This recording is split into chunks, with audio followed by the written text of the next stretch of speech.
Alexandre. Alors, vous êtes délégué général de l'ESCP Europe Alumni. Donc, vous avez rejoint l'ESCP Europe il y a 7 ans. Et vous vous occupez de la stratégie Alumni. Et en fait, moi, j'avais une question qui peut paraître un petit peu bizarre, mais c'est quoi un alumni? Et puis, quand est-ce qu'on est un alumni, en fait? Alors, un alumni, c'est à la fois votre meilleur ambassadeur, une ressource potentielle et un client. Votre meilleur ambassadeur, parce que si le job a été bien fait pendant sa scolarité, il sera toujours ravi de revendiquer son appartenance à son alma mater et il va en parler, il va faire rayonner votre marque. Donc, l'idée, c'est vraiment d'utiliser ses capacités à faire rayonner la marque. Donc nous, par exemple, ce qu'on fait, c'est qu'on met en avant des Alumni of the Month. Donc tous les mois, on identifie dans la presse des alumni qui ont eu un changement de poste, ont créé un projet, ont fait une levée de fonds. Et tous les mois, on les met en avant sur tous nos supports, nos réseaux sociaux, notre magazine, pour démultiplier la fierté d'appartenance, pour inspirer aussi les étudiants, leur montrer les carrières qu'ils vont pouvoir embrasser et leur donner envie de ressembler à ceux qui ont réussi au sein de la communauté. La deuxième chose, je disais, c'est une ressource potentielle parce que si, là encore, ils ont une certaine fierté d'appartenance, ils sont toujours absolument ravis de revenir vers leur école en tant qu'intervenant, en tant que prof, en tant que mentor. Et je suis toujours surprise de la facilité avec laquelle on réussit à convaincre nos alumni de venir nous aider, parler de leur métier, se présenter. Là aussi, c'est quelque chose d'assez facile à faire. Et nous, on les sollicite beaucoup. Et il ne faut pas hésiter à le faire si vous en avez l'occasion. Et la troisième chose, c'est que c'est un client. Et donc, ils ont des besoins et des attentes.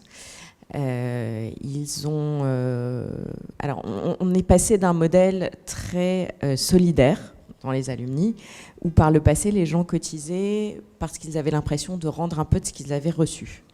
Et donc, à travers ce financement, ils avaient l'impression d'aider leurs camarades et ça se faisait comme ça assez naturellement. On est passé dans un mode beaucoup plus consumériste, où aujourd'hui, les gens cotisent s'ils ont des services en face. Et donc, je cotise quand j'en ai besoin, et puis quand j'ai obtenu les services que j'attendais, j'arrête de cotiser. Donc, c'est extrêmement difficile pour nous de fidéliser nos diplômés.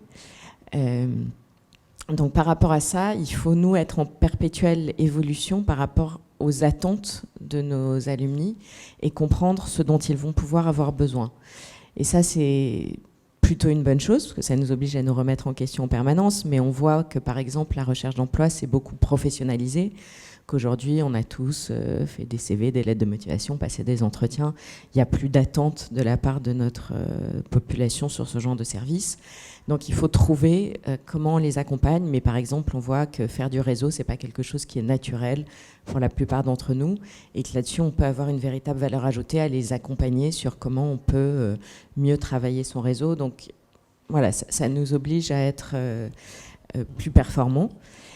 Et on voit qu'en fait, nos alumni, ils sont à la fois consommateurs et acteurs de l'association et que c'est à nous de pouvoir répondre à toutes ces facettes de leurs attentes. J'oublie pas ta question de quand est-ce qu'on devient un alumni. Pour moi, on devient un alumni dès qu'on met les pieds à l'école. C'est important qu'on sensibilise les étudiants à ce que c'est que d'être alumni et à faire croître cette fierté d'appartenance. Alors, c'est souvent difficile pour eux, parce que quand ils arrivent à l'école, ils ont plein d'autres préoccupations, ils ont envie de choisir leurs options, de se faire des nouveaux amis, de faire les soirées, de récupérer du week-end d'intégration, enfin, ils ont 1000 autres préoccupations. C'est important de leur donner le goût et de leur montrer la solidarité et la puissance du réseau. Donc nous, ce qu'on fait, on a des tas d'actions pour eux, qu'on a regroupées dans une box, mais il y en a 2 peut-être que je vais partager avec vous. La première, c'est qu'on leur propose un parrain. Donc, on recrute, nous, des alumni qui sont volontaires, qui vont remplir sur une plateforme leur job, leur localisation, leur entreprise, et puis un petit texte, généralement assez sympathique, où ils racontent aux étudiants ce qu'ils vont pouvoir leur apporter. Et puis, au mois d'octobre, on ouvre la plateforme aux étudiants. C'est eux qui choisissent leur parrain. Donc, ils ont accès à toutes les caractéristiques que le parrain a rentrées. Et puis, quand ils en voient un qui le plaise, ils cliquent dessus, il est à lui. Et ils peuvent comme ça entamer leur relation. Et ça fonctionne très bien pour commencer à créer du lien au sein de la communauté. La deuxième chose, c'est qu'on a monté ce qu'on appelle des bootcamps. Les bootcamps, on est parti du constat que nos étudiants, par exemple dans le secteur du conseil, étaient convoqués en entretien et puis ils passaient généralement pas la barrière du premier entretien. On s'est dit qu'a priori, ils n'étaient pas plus mauvais que les autres, mais qu'ils étaient surtout moins bien préparés et que la première fois où on fait une étude de cas, si c'est en entretien, forcément, ça ne va pas très bien se passer. Donc, on les forme à travers ces bootcamps. C'est une journée, un samedi, généralement ils râlent parce qu'on les oblige à se lever tôt. Mais on les fait venir le matin en plénière. On a des jeunes diplômés qui vont leur raconter ce qu'est le métier. Alors, on le fait sur 4 secteurs, le conseil, la finance, le marketing et le digital. Et l'après-midi, ils ont des simulations d'entretien. Et on voit qu'avec ça, on a multiplié par 3 nos recrutements, par exemple, en cabinet de conseil. Donc, il y a une véritable valeur ajoutée à mieux former nos étudiants. Et ça, on estime que c'est du ressort de l'association que de les interconnecter avec le réseau. Et moi, je voudrais revenir sur cette partie où ils sont exigeants, les alumni, ils attendent des choses. On ne peut plus faire que des CV. Du coup, vous proposez quoi exactement aux alumni ? Vous avez des soirées, c'est du networking, quelles sont les typologies d'animation, entre guillemets, de réseau Alors, nous, on estime qu'on a 3 missions qui sont 1, d'être un booster de carrière, 2, d'être un créateur de liens, et 3, d'être acteur du rayonnement de la marque. Donc, effectivement, on va rentrer dans ces 3 catégories-là. Être un créateur de liens, on est convaincu. Alors, là aussi, on est passé d'un modèle où les gens cotisaient indépendamment de la fierté d'appartenance, mais aussi pour avoir accès à un annuaire et à un réseau. Aujourd'hui, LinkedIn nous a complètement ubérisés. Et c'est plutôt... ça nous oblige à avancer. Donc, il faut proposer d'autres choses. Et on leur explique qu'avoir 2000 contacts sur LinkedIn, si c'est des gens que vous ne connaissez pas, c'est compliqué. Et ça ne sert pas à grand-chose. Donc on est convaincu que la rencontre dans la vraie vie est absolument fondamentale et que voir quelqu'un, lui raconter qui on est, ce qu'on sait faire, ce qu'on aime faire, ce qu'on a envie de faire, c'est beaucoup plus fort et beaucoup plus impactant que demander quelqu'un en contact sur LinkedIn. Donc effectivement, on organise à peu près 300 événements par an pour créer ce lien-là. Et ça prend des formes très diverses. Il y a à la fois des événements très de contenu, où on fait intervenir des experts, souvent des alumni, mais pas que, et qui vont là partager leurs connaissances et leur savoir avec l'audience. Et on garde toujours un temps de networking, parce que les gens viennent aussi là pour ça, et ça nous paraît essentiel. On a des événements de pure networking, et puis on anime aussi beaucoup à l'international, parce que c'est un de nos enjeux assez importants, où là on a des ambassadeurs localement qui animent les communautés. Et je le dis de façon très ouverte, quand on est à l'étranger, mais en France aussi d'ailleurs, on incite beaucoup à se regrouper avec d'autres écoles, parce qu'on n'a souvent pas la taille critique suffisante pour organiser des événements propres. Et moi, je crois beaucoup à la fertilisation du croisement des réseaux. Et donc, je les incite à aller voir d'autres écoles. Exactement. Qui fut un temps et demi, peut-être. Non, on n'est pas sectaire. Et du coup, en fait, ça demande énormément de ressources. Vous êtes organisé comment, vous, à l'ESCP ? Alors, on est organisé sur ces 3 missions. J'ai la chance d'avoir une équipe, de faire partie plutôt des grosses associations d'alumni, puisqu'on est 11. Et c'est structuré effectivement suivant nos missions. Donc j'ai 3 personnes qui gèrent le pôle développement professionnel et qui là vont organiser beaucoup d'ateliers, de conférences, de webinars et qui vont structurer toute cette offre qui ne s'adresse pas forcément à ceux qui sont hors poste, loin de là, puisque plus de la moitié de nos alumni qui font appel à nous sont en poste. Et c'est des gens qui réfléchissent à l'étape d'après, qui veulent prendre un plus gros job, qui étendent leur périmètre et qui ont besoin qu'on les accompagne dans ces démarches-là. J'ai 3 personnes qui travaillent à la communication et à l'événementiel pour gérer ce que j'évoquais à l'instant. J'ai 3 personnes sur la gestion, l'administration, la base de données, l'annuaire. Et puis j'ai une personne qui est basée à Londres et qui gère tout l'international, puisque c'est un de nos enjeux majeurs. D'accord, donc c'est une grosse équipe. Et d'un point de vue purement financier, on sait que c'est des problématiques qui sont assez fortes pour créer des réseaux alumni, parce qu'aujourd'hui, c'est difficile de faire cotiser des alumni, sachant que on est quand même assez nombreux à avoir fait tous des écoles différentes et chaque école nous réclame chaque septembre, se rappelle à notre bon souvenir en nous disant rappelle-toi que tu es une ancienne et que c'était génial.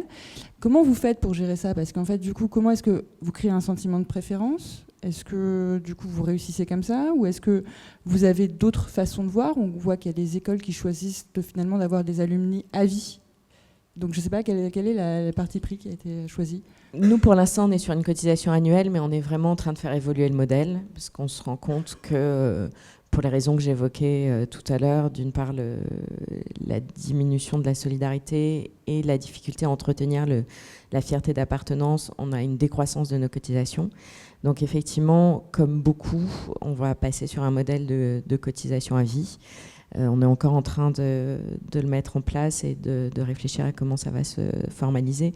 Mais en tout cas, dès janvier, on va proposer à nos alumni de devenir adhérents à vie ou de continuer à payer une cotisation annuelle. On leur laissera le choix, mais effectivement, c'est un enjeu extrêmement fort pour nous. Et vous êtes lié à la fondation ou c'est totalement des choses différentes, les alumni et la fondation de l'ESCP? Alors, on est totalement indépendant et de l'école et de la fondation. D'accord. Donc, on a notre propre budget, on vit en grande partie de nos cotisations, ce que le modèle de cotisation à vie va sans doute remettre en question, puisque on devrait avoir des subventions de l'école pour pérenniser cette structure. Mais on est totalement indépendant de la fondation et on considère qu'on n'a pas d'objectif de levée de fonds. On anime le réseau et après, à la fondation d'aller chercher. Donc vous donnez des choses aux alumni, vous vous occupez d'entretenir ce réseau-là, mais vous n'avez pas du tout de vocation à faire des levées de fonds.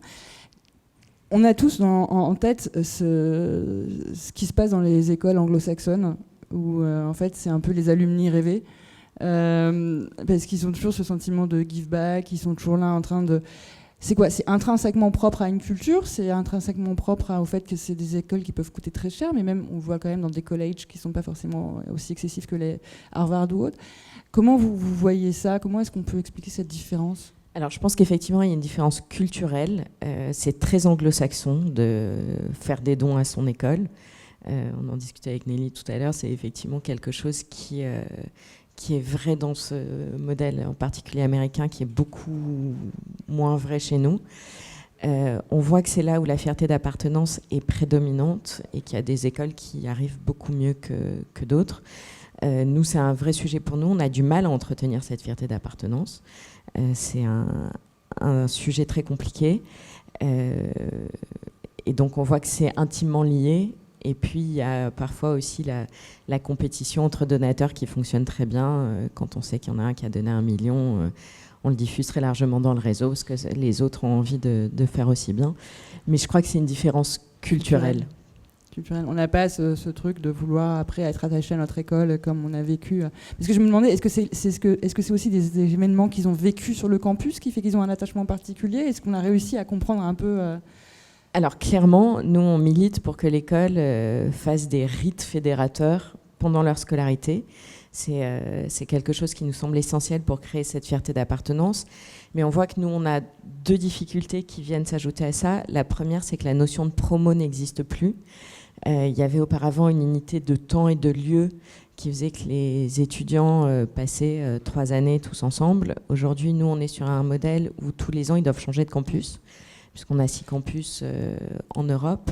Donc, les groupes se font et se défont au gré des années. Donc, il n'y a plus cette cohésion qui pouvait exister. Ça rend la chose très difficile. Et la deuxième difficulté qu'on a, c'est qu'on a des populations de plus en plus internationales. Aujourd'hui, 60% d'une promo est non française. Et que donc, ils n'ont pas tout à fait le même attachement et la même expérience que pour les Français. L'importance de la marque est encore très réelle. Et que nous, notre marque, elle n'est pas très connue en Inde ou en Chine. Et que les étudiants qui viennent étudier chez nous, qui ensuite repartent dans leur pays, n'ont pas cette même fierté que peuvent l'avoir les Français. Et vous avez quoi comme 2-3 enjeux un peu prioritairement l'international. D'accord. Très clairement, aujourd'hui, on a 30% de notre population qui est hors de France et ce pourcentage va croître dans les années qui viennent. Et donc aujourd'hui, il va falloir se réinventer pour proposer les mêmes services où qu'on soit dans le monde. Alors pour ça, le digital est bien évidemment un outil absolument fabuleux, puisqu'on peut développer nos services carrière partout dans le monde, par Skype, par webinar. On peut délocaliser nos événements, on peut véritablement étendre notre influence partout dans le monde, mais c'est ça notre véritable enjeu et ce à quoi je suis confrontée aujourd'hui. D'accord, bah, super. Je sais qu'il y a des alumni ESCP dans la salle. Ils ont des questions pour Eva, ou même ceux qui ne sont pas alumni. Voilà. Vous n'êtes pas sectaire. Est-ce que quelqu'un a des questions sur ces enjeux que sont les alumni pour le secteur de l'enseignement supérieur? Ah bah, quand même. Et en tant qu'alumni et en tant qu'ancien campus manager. Du coup, moi je me posais la question, vous parliez justement de la question d'être alumni à vie avec une cotisation à vie, et du coup du rapprochement que ça va occasionner avec l'école qui pourra vous subventionner. Du coup, comment est-ce que vous voyez les rapprochements entre le service relations entreprises de l'école, qui se charge beaucoup de l'insertion des étudiants, mais plus trop après une fois qu'ils sont diplômés, et inversement vous-même, sachant que quand on est campus manager, on est beaucoup amené, nous, à faire appel à des alumni de l'école pour venir intervenir auprès des étudiants. Donc du coup, comment est-ce que tout ça, vous voyez que ça va se croiser dans l'avenir? Alors, il faut qu'on trouve notre complémentarité, ce qui n'est pas toujours simple. Je pense qu'on s'est beaucoup marché sur les pieds pendant plusieurs années, mais je suis assez convaincue qu'on a chacun notre place à trouver, et nous, je pense que notre valeur ajoutée, elle est justement sur l'interaction avec les diplômés. Je pense que l'école est tout à fait apte à faire travailler des étudiants sur leurs projets, sur leur pitch, sur leur CV, etc. Mais qu'à partir du moment où ils vont commencer à aller se frotter au réseau, à ce qu'est la réalité d'un secteur, c'est là où nous, on va avoir vraiment une valeur ajoutée, où on peut arriver en complément. Ça, c'est la première chose. La deuxième, je pense que à nous aussi de prendre le relais très rapidement quand les étudiants sortent de l'école, parce que les jeunes diplômés ont encore beaucoup besoin d'être accompagnés, et je pense que ça, l'école les lâche assez rapidement à partir du moment où ils ont leur diplôme, et que nous, il faut qu'on puisse vraiment jouer ce lien dès qu'ils sortent. Je ne sais pas si ça répond à votre question. Merci beaucoup. D'autres questions avant qu'on passe au sujet suivant? Non. Merci beaucoup, Eva. Merci beaucoup.